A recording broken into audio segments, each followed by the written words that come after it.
When the invitation arrived, I let it sit unopened on my kitchen counter for 2 days. Not because I didn't know what it was. The thick, eggshell white envelope with gold-embossed lettering practically screamed Brittany. It was the same design she used every year for her charity gala, a social climbing spectacle disguised as philanthropy. But something about it this time felt heavier, colder. When I finally opened it, I wasn't surprised. Not exactly, but my stomach still knotted when I saw the note. No plus ones this year, Jenna. We're keeping it intimate, just important guests. She had even underlined intimate, as if it softened the blow. As if it was about some exclusive theme or carefully curated guest list. But I knew better. That line wasn't about logistics. It was about hierarchy. It was about control. Brittany has always had a gift for delivering cruelty in couture. Her words land like silk, smooth, elegant, and quietly suffocating. And in her world, appearances are currency, so what better way to remind everyone, including me, of my place than to strip me of the one thing that gave me footing at these events: companionship. For the past 3 years, I'd always brought someone. Last year, Mayla, my ride-or-die best friend and the only person who could survive Brittany's frosty smiles without breaking into hives. The year before, Mason, the man I foolishly thought I'd marry until he told me he wasn't into competition after meeting Brittany. But this time, no one. Just me, invited like a prop. A sister-shaped accessory to complete Brittany's perfect image. She didn't want me making connections. She wanted me standing on the edge of the room, clapping politely, looking small. And she expected I'd accept that. The longer I stared at that line, just important guests, the more it echoed in my head like a drumbeat. Not loud, but persistent. I wasn't just excluded from bringing someone. I was demoted, dismissed, deemed unworthy of significance. The absurd part, I wasn't even sure I wanted to go. I hated those events, the fake laughter, the folks concerned for the cause Brittany probably couldn't even name. But that note, that little dig, made it personal. She wanted me there, but diminished, present, but powerless. I almost crumpled the invitation, almost tossed it into the recycling bin with the other glossy lies of the week, but something stopped me. It was a text from Mayla, short, casual, and devastating in its implication. Harper Langford is co-hosting your sister's event? That's huge. Harper Langford, the founder of ELIA, the sustainable luxury brand shaking up Fashion Week runways and boardrooms, a woman who built her empire on vision and grit, not connections and coldness. She wasn't just a co-host. She was the reason anyone with a brain was even showing up this year. That's when the gears began to turn. If Brittany thought she could humiliate me into silence, make me shrink into the backdrop of her curated fantasy, she'd miscalculated. Badly. I folded the invitation and slid it back into its envelope, smoothing the crease like I was sealing something bigger than paper. She wanted to play petty? Fine. But this time I wasn't showing up alone, and I wasn't playing her game. I was about to rewrite the whole damn rulebook. The night I decided to message Harper Langford, I sat on my couch with my laptop balanced on my knees, heart pounding in that strange rhythm between nervousness and boldness. My fingers hovered over the keyboard for a full 5 minutes. I wasn't just sending a message. I was firing a flare into the night sky, hoping someone on the other side might actually look up. I'd done my research.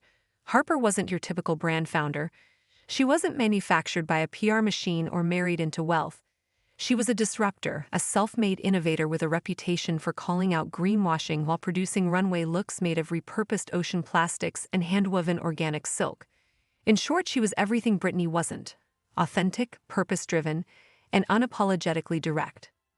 I found her business email buried in a trade magazine article from last fall. It felt like gold. I wrote the message carefully. Every word was a calculated risk. Hey Harper, I heard you're co-hosting the Ellington Gala this year. I'd love to connect with you beforehand. Full transparency, I'm Brittany's sister, and let's just say we don't exactly see eye to eye. I think we might have some things in common that you'd find interesting. I reread it 3 times. I didn't name drop my startup. I didn't beg or flatter. I let the tension speak for itself, that hint of drama, the whisper of rebellion. Brittany always played the social game by the rules. I wanted Harper to know I wasn't interested in rules. I hit send and told myself not to expect anything. But the next morning there it was, a reply. Jenna, yes, I know who you are. Your name came up during our last design sustainability roundtable. I've seen some of your work through the Earthform initiative. You don't just talk, you build. I like that. Quiet defiance is underrated. My breath caught on that last line, quiet defiance. It echoed something I'd never put into words, that sense of being overlooked yet still pushing forward, not with noise, but with intention. She suggested a Zoom call the next afternoon. I was so stunned I had to pace my apartment for an hour just to stop shaking. When we spoke, it felt less like a networking conversation and more like two women comparing scars they weren't supposed to have, hers from boardrooms, mine from 1,000 passive-aggressive family dinners. We talked about design, but also about power, influence, the difference between being seen and being used. By the end of the call, Harper said, "Let's meet in person. You pick the place." I chose a quiet cafe downtown, the kind of spot Brittany would never step foot in because they serve lattes in mismatched cups. Harper arrived in all black, no entourage, no performative smile. We talked for 2 hours. She didn't check her phone once. 2 days later we had lunch. There was no pretense, no performative small talk, just clarity. And then, somewhere between our shared salad and the check, she leaned forward, her voice low but unflinching. "Come with me to the gala, as my guest. I'm not asking." It wasn't a favor, it was an alliance. In that moment, something inside me straightened, like a spine that had been slightly bent for years, suddenly remembering how to stand tall. This wasn't just about Brittany anymore. It was about reclaiming my narrative, with Harper at my side, not because I needed validation, but because I finally understood what real power looked like, and it didn't wear glitter, it wore purpose. The Ellington Garden Hall shimmered like a jewel box under glass, every light perfectly diffused, every marble tile buffed to a mirror's gleam. The ceiling glittered with chandeliers like frozen fire, and the air smelled like orchids and ambition. This was Brittany's kingdom, a place designed not for comfort but for control. She didn't throw events, she curated spectacles, and tonight, I was the crack in her glass. When the grand entry doors swung open in Harper and I stepped inside, the effect was instant and total. Conversations faltered mid-sentence. Forks paused halfway to lips. We weren't just entering a room, we were interrupting a narrative. Harper moved with the kind of effortless poise that couldn't be faked. She was a study in contrast, sharp cheekbones softened by a warm smile, a minimalist clutch tucked into one hand, the other looped gently through my arm. We both wore deep sapphire, chosen not to match but to command. And though the lighting wasn't aimed at us, for that one moment it might as well have been. I felt it all, the weight of 100 eyes, the slow-building recognition, the internal math being done behind every raised champagne flute. Why is she here? Why is she with her? And then, is Jenna Langford someone we should have been paying attention to? We descended the staircase without hesitation. I didn't grip Harper's arm out of nerves, I gripped it out of solidarity. This was a silent announcement. Brittany had said no plus ones, but I hadn't just brought a guest. I brought the host. And then I saw her. Brittany stood near the stage, her blonde waves coiled into a bun so tight it looked painful, her lips lacquered in a coral shade that matched the napkins, a signature move of hers. She wore a dress that likely cost more than my rent, but in that moment it wasn't her designer gown or her perfect posture that caught my eye. It was the way her expression stuttered. Her jaw tightened first, then her fingers curled slightly around the stem of her champagne glass, a twitch almost imperceptible, like a crack spidering across porcelain. She looked right at me, then at Harper, and I watched it happen, the calculation, the panic, the forced smile. Her entire face reorganized itself into something sugary and sharp. She approached with the grace of a dancer and the venom of a wasp. "Jenna," she said, voice syrupy with forced civility. "I wasn't expecting you two." I tilted my head slightly, letting her see the smirk I didn't bother to hide. Before I could respond, Harper stepped in with the kind of calm that silences rooms. "I insisted," she said smoothly. "Jenna's the reason I agreed to co-host this year. Her work in sustainable design? Brilliant. We've been talking about ways to collaborate. She's really ahead of the curve." The silence after that statement was deafening. Not a gasp, not a stir, just stillness. And Brittany, for all her preparation, all her careful orchestration, had no counterplay. She blinked once, smiled too hard, and in that fleeting second, I saw it, the shattering. Not loud, not public, but behind her eyes, the story she'd written, the one where I showed up alone, humiliated, insignificant, was crumbling in real time. And I didn't need to say a word, because for once, Brittany had given me center stage. She just hadn't realized I was going to own it. The night had settled into its usual rhythm: polite applause, gentle clinking of glasses, and the echo of curated laughter bouncing off crystal chandeliers. Brittany floated from circle to circle like a socialite in bloom, barely glancing my way now. In her mind, the worst was over. I had walked in, yes, and Harper had made a few heads turn, but the spotlight, in her calculation, had rotated away. She was wrong. When the MC gently tapped the microphone and announced that Harper Langford would be giving a short toast, the room hushed with reverence. Not the hollow kind people perform for a local councilwoman. This was real. Harper had clout. People listened when she spoke. Harper walked to the stage without a single adjustment to her posture. Every movement was deliberate, fluid. She wasn't stepping into attention, she was claiming it. The room leaned in. And then she looked out across the sea of diamonds, tailored suits, and lipsticked grins and smiled like she knew exactly what kind of storm she was about to unleash. She began, her voice smooth, unhurried, rich with intention. I almost didn't co-host this event. A ripple of confusion passed through the crowd. I could feel bodies shifting, frowns barely forming. Whispers coiled just behind tight smiles, but Harper didn't pause. Then I met someone who reminded me that elegance isn't about exclusivity, it's about inclusion. That true design, true innovation, doesn't come from people who follow rules. It comes from people who dare to question who the rules were written for in the first place. She turned then, toward me. And the moment she did, the entire ballroom seemed to constrict and exhale at once. "That person," she said, raising her glass, "is Jenna." I heard the intake of breath before I registered the meaning. Dozens of eyes swung toward me like compass needles reorienting mid-storm. The air buzzed with surprise, disbelief, recalculation. Gasps, a few murmurs, and then silence. "She's the future of design," Harper continued, never breaking her gaze.